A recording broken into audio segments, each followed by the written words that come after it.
So good morning, good afternoon, dear journalists, dear representatives of CSOs, NGOs, and dear guests and colleagues. We're so grateful for you gathering in this place today. We're living such really complicated and difficult days. So I'm representing the UMCC today as a moderator. Our company is the biggest company in the world, one of the biggest companies in the world extracting titanium. Our company is the pearl of extraction metallurgy, and we picked the topic for today's conference intentionally. So we have war. We're still in the process of war, and we are at the war. Titanium as raw material, this is the basis, the foundation in the current world. This is the foundation for us to resist the enemy and the prerequisite for economic independence. We are so proud of our armed forces, our defenders, keeping the front line. But we have a task of a similar importance. So we, as the president said, we have to win at all the front lines, get the victory. So today, we will tell you about our offensive tactics, let's say. We have with us Deputy Head of the State Property Fund and Center Federation and Deputy Head of the UMCC Board, Dimitri Kalandadze. So please, Alexander, you're welcome. So good afternoon, ladies and gentlemen. Why we have this meeting today? Because we have such condition. It's like a perfect storm.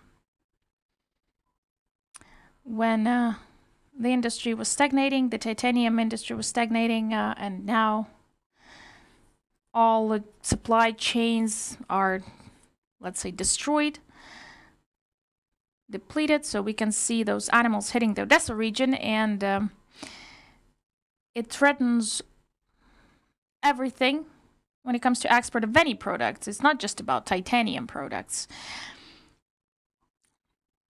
And today, I think we have to discuss those challenges and issues we have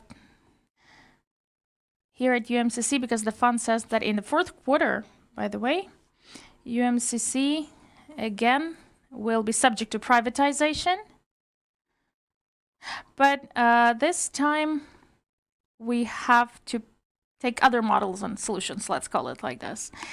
If we take all our titanium industry, national industry, starting, I guess, from 2011, it has been in decline, and we can trace various factors of this decline there. If we take our enterprises, of course, Sumy-Chemprom, Zagrevsky Titan, Krimsky Titanium, we lost it because of the occupation, temporary occupation. Sumy-Chemprom, almost 100% de jure owned by the state, but de facto there's no control. So, of course, every time when we mention this enterprise, we focus on this, that the pro-state position for all the parties should be there in the bankruptcy case, and everybody involved in the case, and everything else related to it. We can see the case of other enterprise, Atenka. So since 2014, some nice mottos were there with investment agreement. So the prosecution initiated the termination of that agreement. So the fund, the ZMK, and other involved parties, so they're taking measures to return this asset to the fund. So a lot of legal complications are there, a lot of risks regarding this issue, but we are at the finish line, I guess, and we still are negotiating some details between lawyers of the fund and prosecutors following the case. I do hope that we will put the period in that sentence, with that specific enterprise in third or fourth quarter. So we have the UMCC, quite a specific one, and right now coming through maybe the worst time. So what is the specificity? Because let's say by 2023 or by the start of the full-scale invasion, the UMCC export was mostly oriented at Russia. So there were some fixed supply chains and fixed supply algorithms, let's call logistic algorithms. In 2022, all of that was lost. Therefore, I can give you my own vision. What I see that since 2022, the company and management have stepped into the stage where they had to start from the scratch or revising all the processes, completely. Previously, they exported products to Russian market. We brought their products, and now it goes back to us as missiles or other types of weapons from Russia. Now the task for the management, what are the tasks? To think of new sources. Yes, new sources, new ways to export. And this will be the indicator of their effectiveness, and it will help them to solve the problems and achieve the task. So we also do not have to forget about the raw material base, because when we say that the fund really wants to put UMCC for privatization, so in this story, any investor will first focus on the raw material resource base. So the second task for the management, expanding the resource base, basically. Lately, the fund, according to the court decisions, later governmental, another mining and processing enterprise was taken. There's a discussion in the fund about it, and other stakeholders are engaged, state as well. Like, should this asset be kept by a state? Should it be taken as a resource base by the UMCC? I can just give my own idea. In my opinion, we have to cooperate. These two enterprises, the Murivsky HZK, should actually cooperate the UMCC. So, due to various reasons.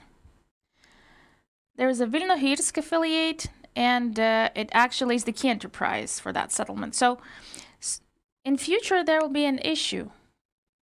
How can we support thousands of families, How can they provide for themselves? Will the management handle those tasks that we have? How are they handling these? How they're working with these? Of course, the fund is keeping fingers on the pulse. Everything that we have to do, we try to help. Of course, there are issues with logistic routes and the state export control,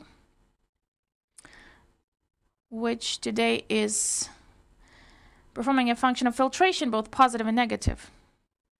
So they, of course, check whether these products are not directed to Russian enterprises negative. Well, it's a delay. It's a delay for future agreements to be concluded, for delivery of products. We initiated it as a fund, initiated the amendments to this decree to accelerate the procedure, and then we will go after this conference to Ministry of Economy, where we will discuss it as well. So, a lot of various nuances, so many subjects trying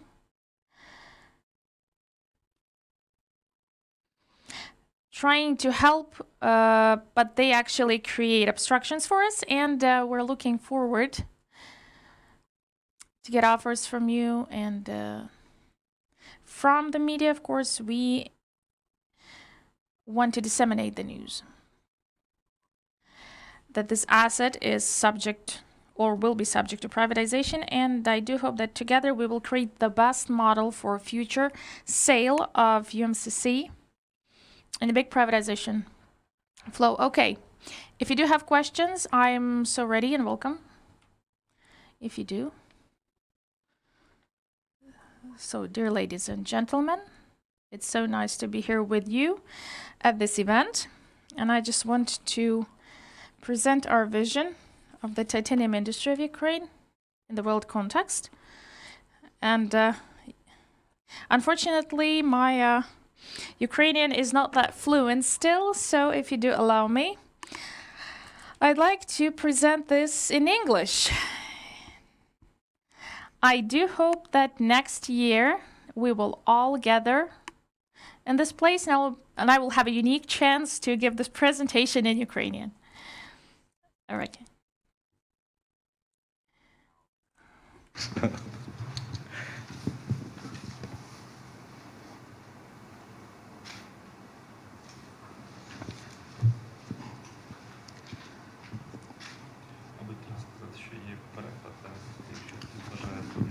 These days, we are opening a new economic and industrial front line. It's a whole new economic front line of the Western world against the autocratic Russian regime. A global battle for dominance in critical minerals is taking place around many geographical regions. And in this economic confrontation, Ukraine must become a non-alternative partner for our Western strategic allies. The global changes are taking place in regards of this process leadership in the titanium business. And Ukraine is in the midst of this process, and being entwined in these winds of change, Ukraine is standing at a unique window of opportunity to do these all changes. We can rebuild the whole industry together with civilized world as it was and as it is with the energy sector. And this time around, we have an opportunity to substantially rebuild the titanium industry with an accent on effectiveness and quality. To succeed, we will need to utilize the advanced technologies and innovations, attract long-term capital, and increase the standard of our human resources and human capital. The old system is weathering away, and Russia will have no place in this new system. Our plan is to become the major player in the global market, establish complete processing and manufacturing cycle, implement innovative solutions on the industrial scale, attract long-term capital, expand existing resource base, grow the capitalization of the industry itself and UMCC in particular, and push Russia out of the market. To reach out these set targets, the existing resource base must be sustainably expanded, and access to long-term funding and effective technologies must be established, and new markets must be entered and secured. So what is titanium and why is it so critical, and why it's a critical mineral at all? So 95% of all global titanium feedstock is processed into the pigment. The TiO2 pigment has a presence in most common everyday items that we use at home, from paper to cosmetics. Even this paper, what I hold in my hand, it's white because it has TiO2 pigment inside. And only 5% of the global titanium feedstock is processed into the titanium metal alloys. And these alloys go into the production of prosthetics, dental works, engines, turbines, airplanes, and military equipment. The key sphere of application are medicine, defense technologies, aviation, and transport. Titanium products have substantial competitive advantages over other modern products. Titanium feedstock pigments, intermediate products, and end products are in stable demand across the globe. And having a presence across the whole value chain creates a strong geopolitical advantage for the country. And historically, Ukraine has been the raw material supplier for Russia, unfortunately. And while being among the top 10 in the mining of titanium-containing ores in the world, it holds only about 4 to 5% of the global market. Such a low figure is the result of systematic actions of our opponents on the world stage. The Russian titanium value was built on Ukrainian ilmenite, on Ukrainian hard work, and Ukrainian natural resources. The enemy's titanium valley, under the flag of Avisma, is an artificial product of Russian subsidies. And we oppose Avisma and set the target before us to completely free Western aviation, like Boeing and Airbus, from Russian products.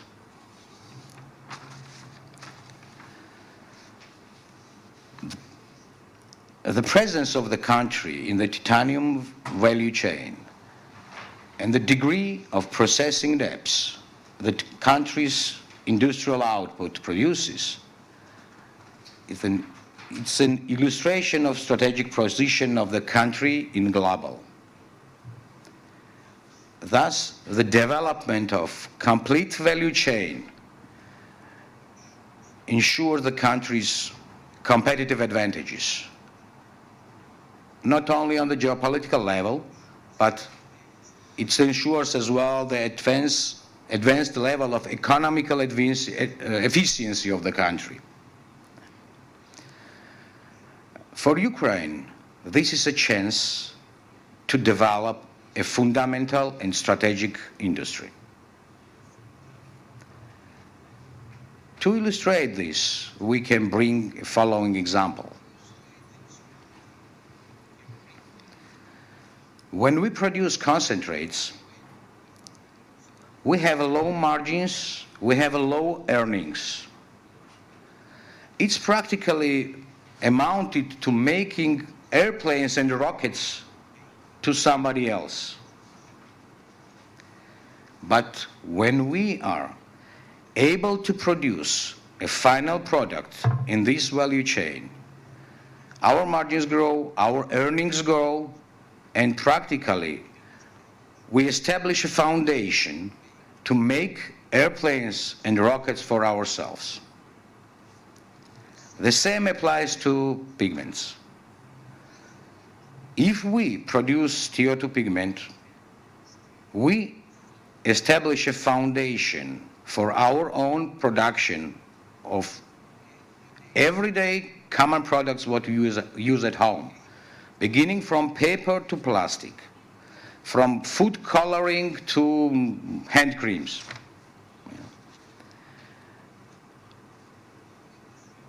Our industry now, it has been in deep stagnation for about a few years ago already. And this is not only the chaotic internal actions in the industry itself, but also the consequence of the actions of enemy in our country.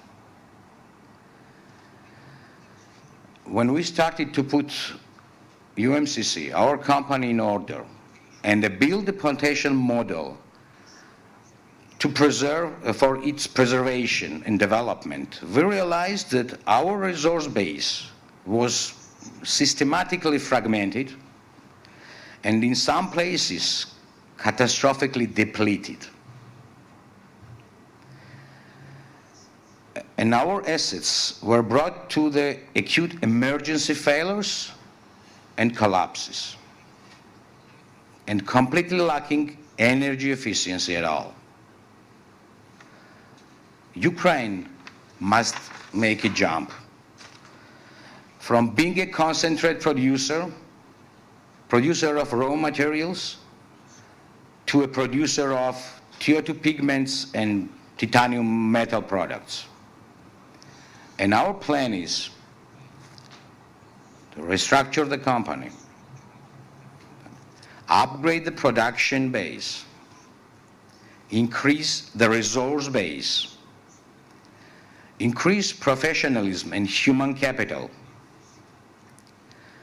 attract Western funding and innovations and experience, and finally fight manifestation of the past, corruption in all chains, take significant solid position on the global market.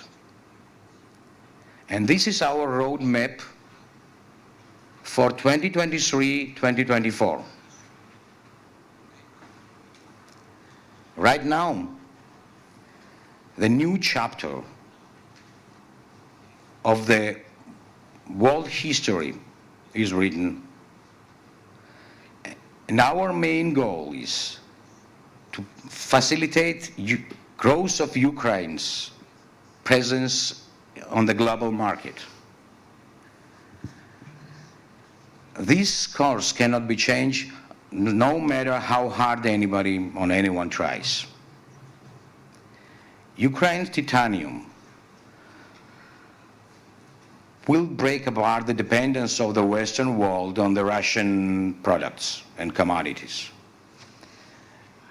It is a fact that the key Western industrial players are working hard to diversify their supply chains from Russia. And this is a time for Ukraine. So I can say with full confidence that by 2030, the Russian Federation will disappear from the world titanium map, and new, very strong player will appear instead, the Ukraine. Thank you very much. Дякую. Thank you so much, dear speakers. If maybe we have questions at this moment.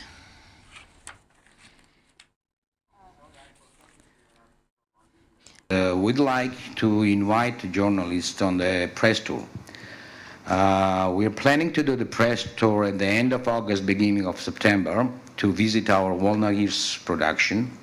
So you can see yourself how the changes what we begin to do are done and how we progress.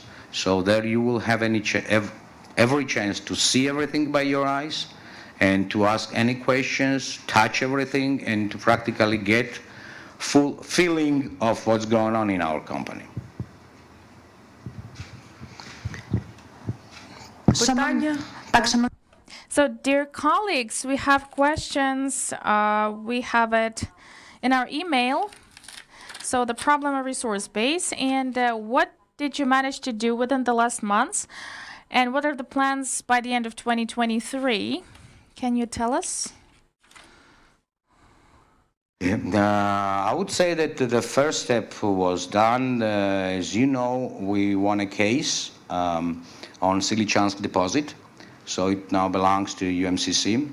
This was the first step for expanding our resource base. We have other plans as well, what we are discussing with State Fund, and as Mr. Federation told, there are different discussions about the possibilities how we can increase the resource base for the UMCC.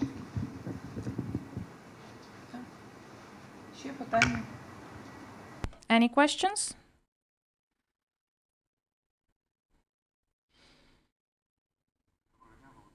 Hello, Volodymyr Boyko, Nadra Info.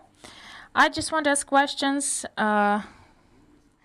Is there an understanding for the State Fund and both UMCC on the timeline?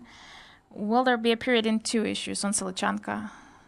So these lawsuits, where you appeal the auction results, well, Silichanka was a subject of competition between GroupDF and UMCC. Anti-Monopoly Committee is studying this auction because there may be a conspiracy. So does the fund see a period that can be put in both of these disputes before the moment of privatization? Because remember the 2021 story when the experts, there was a huge impact. Nobody spoke of anti-monopoly, but there was a dispute on Silichanka. So the enterprise was affected by it and the UMCC sale issue. So look, let us break it into two parts. First, we have the legal one. We understand that it's always been there. It doesn't vanish anyway. The other parties which may have had actual control over UMCC maybe don't bring it back. Maybe they want to retain their position in this industry via other subjects. So they take various actions on appealing for those tenders that we had on Silichanski deposit and maybe other future actions.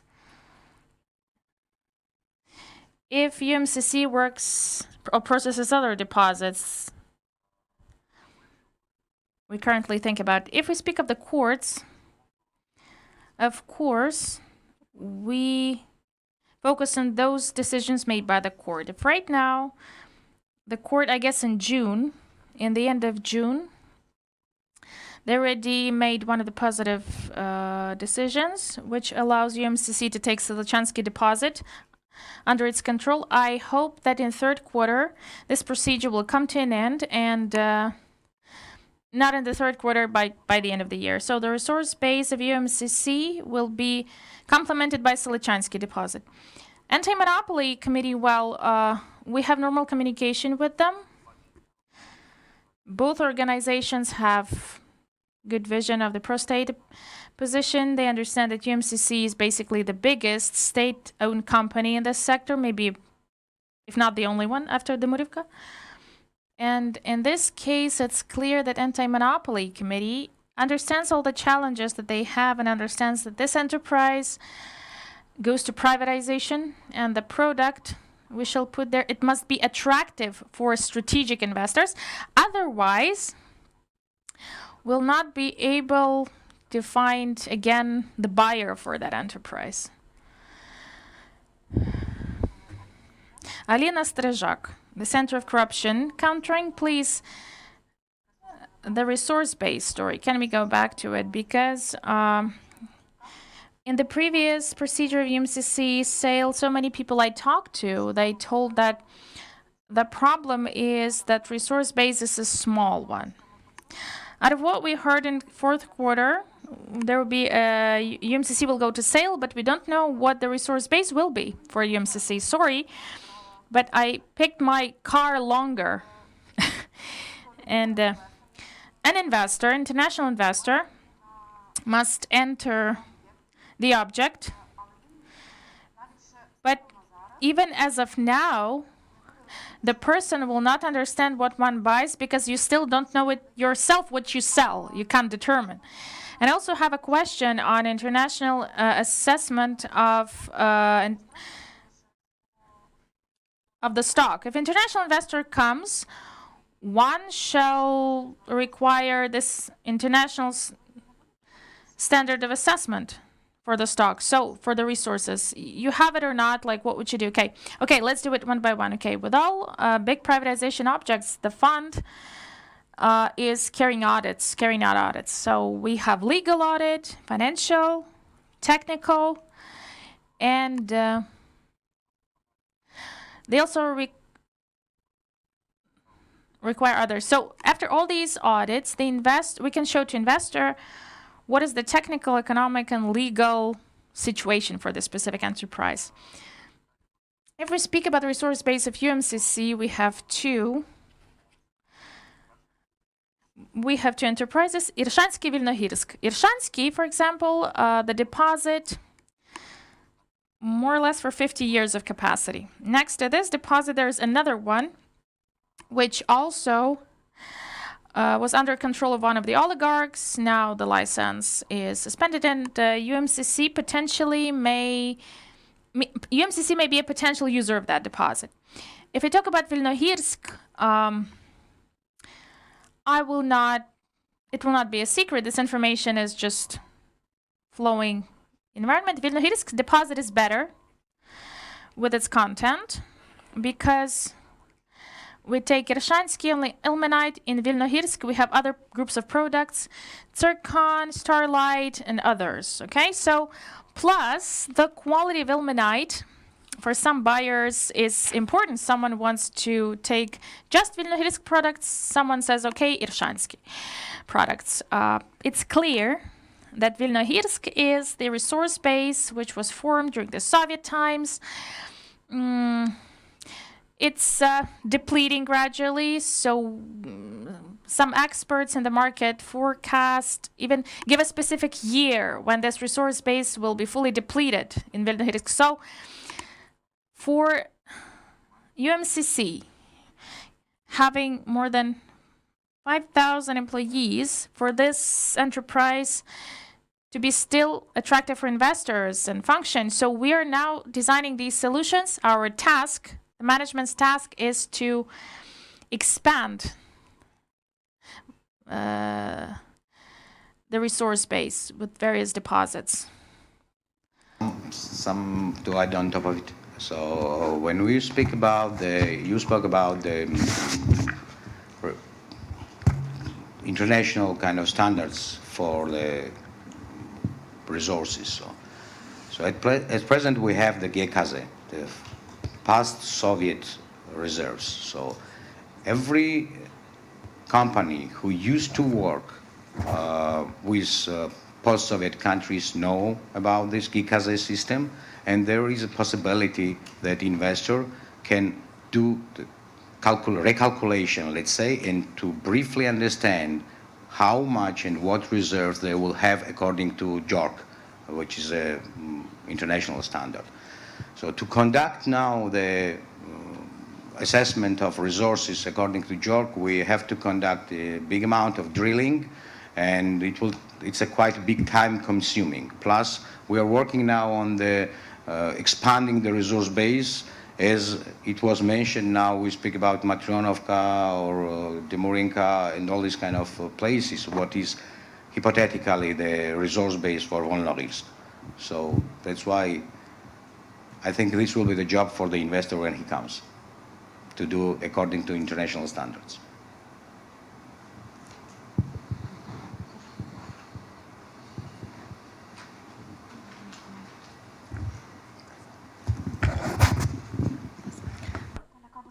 Natalia Kabush, Telegraph. So, Alexander, tell me.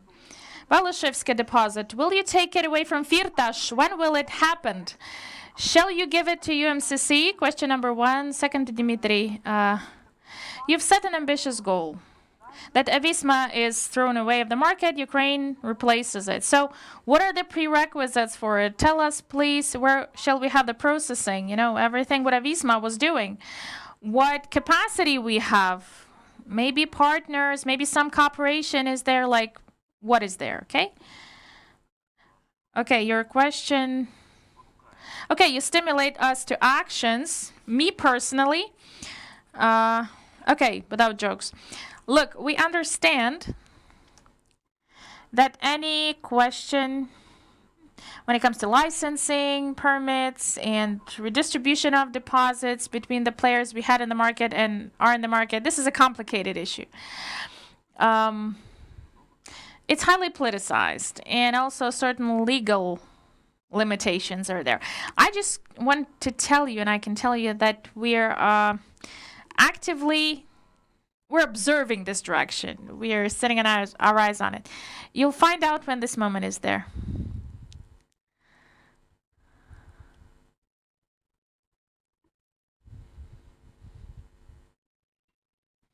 Correctly understood, because I understand Ukraine not as well, so that I can get all the question when you speak fast. But I'll try to answer as I understood the question. So When we speak about the value chain and to produce go out from the concentrate producer into the deep kind of treatment of the products and to produce other kind of products from titanium. So my vision and what we see that OGHK, UMCC, let's say, can develop itself inside in the company. I don't see a sense honestly, to build a huge kind of other factories outside in 500 or 1,000 kilometers when it can be constructed in Volnogirsk and in Irshansk, for example, for pigment production or in metal production factories. And there is a space here, there is a possibility. We are speaking with different engineering companies who will help us to do all the feasibility studies on this direction. Тобто правильно розумію, що це буде на базі ОГХК це підприємство? Дякую.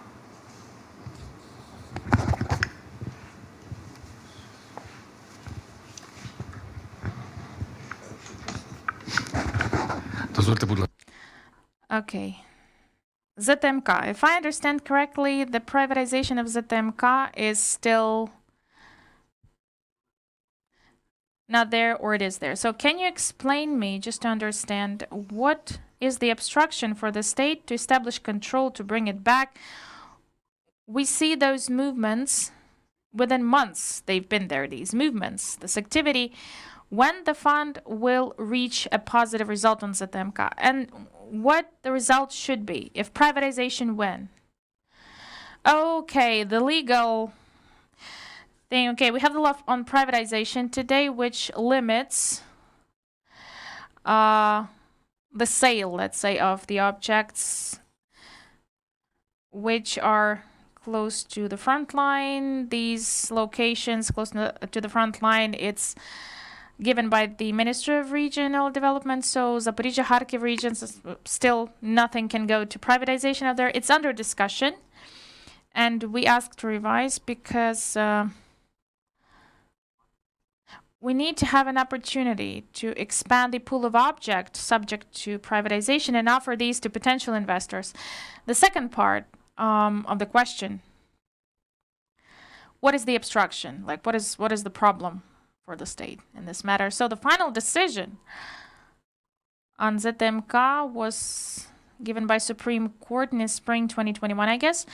And since that time, we had to get this, big inventory. So last summer, the enterprise carried it out. So the fund required the additional inventory process. Why it's important? Because we don't understand what goes back to state, what goes under its control. We have to understand what is coming to state control, but when we have to compare, we can see that there's a big gap anyway. When we compare,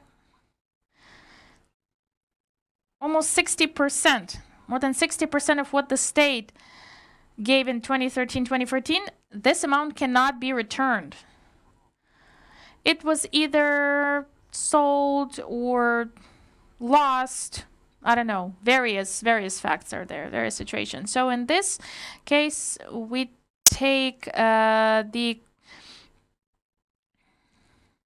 debt issue. So one of the who gives the loans, UMCC is one of the enterprises that was crediting. So these are sensitive issues. That's why we initiated the establishment of interagency working group with the fund representatives, Ministry of Economy, Prosecution, Anti-Corruption Bureau, Ministry of Environment, and so on, many other parties. And we created a certain algorithm. And based on its results, our lawyers promised this week to finalize the court issues. And when we will bring it to the court, you will be able to write about it, and we will give our opinions publicly.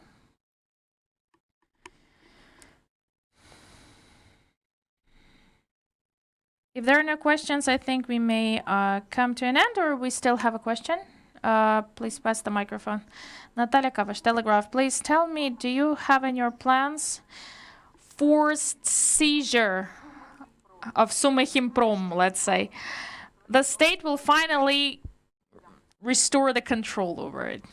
Thank you for making our event a little bit more vibrant with your questions. They're very, very unique. You stimulate us to act. Look, do we plan to have this forced seizure? Sounds really weird, but yeah, no, we don't plan as of now. And the fund as well, we don't.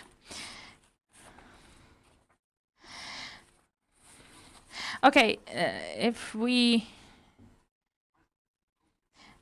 keep it serious, for almost 10 years, Sumitomo has been a bankrupt. So, in this case, the state has zero control because we have management, we have the supervisory board, the management bodies that we have according to the law. They have to be controlled by the shareholder, meaning the state. So the arbitrary manager is taking over the control and the management is put aside. For more than 10 years, we've been handling this. We've been trying to handle this nation plan revision, and the court is still thinking like whether they need to close the bankruptcy case. There is a clear provision of law when the enterprise goes to privatization, then the bankruptcy case has to be terminated. So when I spoke in the very beginning of this meeting about Sumitomo, I stressed on that when there is a state opinion, it should be supported by everyone. In this case, the fund wants this enterprise to be legally and actually brought under the control of the state, and this enterprise will be in the privatization plans. There are potential investors. Please go to open sale procedure. You can compete for this specific enterprise. No other options that we do see here. We also consider this to be a big privatization object. A couple of words maybe about how the mechanism works. How do you search investors to sell UMCC? Technically, how it actually takes place. Can you tell me? Look, with the UMCC, it has been in privatization for 4th year. When they only entered this process, the cabinet determined the procedure and the conditions of privatization. One of the conditions was to engage an advisor. The advisor created certain algorithms how the privatization should take place, where to get potential investors, strategic investors for this enterprise. Due to certain reasons, the advisor stopped at some stage, in my opinion. And right now, we think if it's feasible to continue interacting with one. The specificity is that advisor is paid by the state, but when investor comes, the investor has to compensate the amount that the state paid to that advisor. So, yes, in the fund plans, we want to go to the cabinet, revise the privatization conditions, and to exclude the advisor. Searching for investor, this is what we're doing right now. So in this case, with your help, we do hope that this event will stimulate this, and at other platforms we do it. Can you clarify, why did the advisor stop? You said due to certain reasons. Which exactly? Okay, I would offer colleagues, we today have a topic of the conference, so around this topic, please. Let's focus on the topic. And now with questions, we're coming to another part of it. So we invite you kindly to UMCC press tour. If any other questions related to this topic, we'll be happy to answer.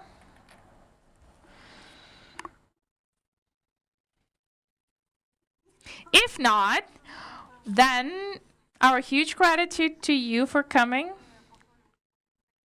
Again, we're open to communication. You have our contacts. Please, we're always open.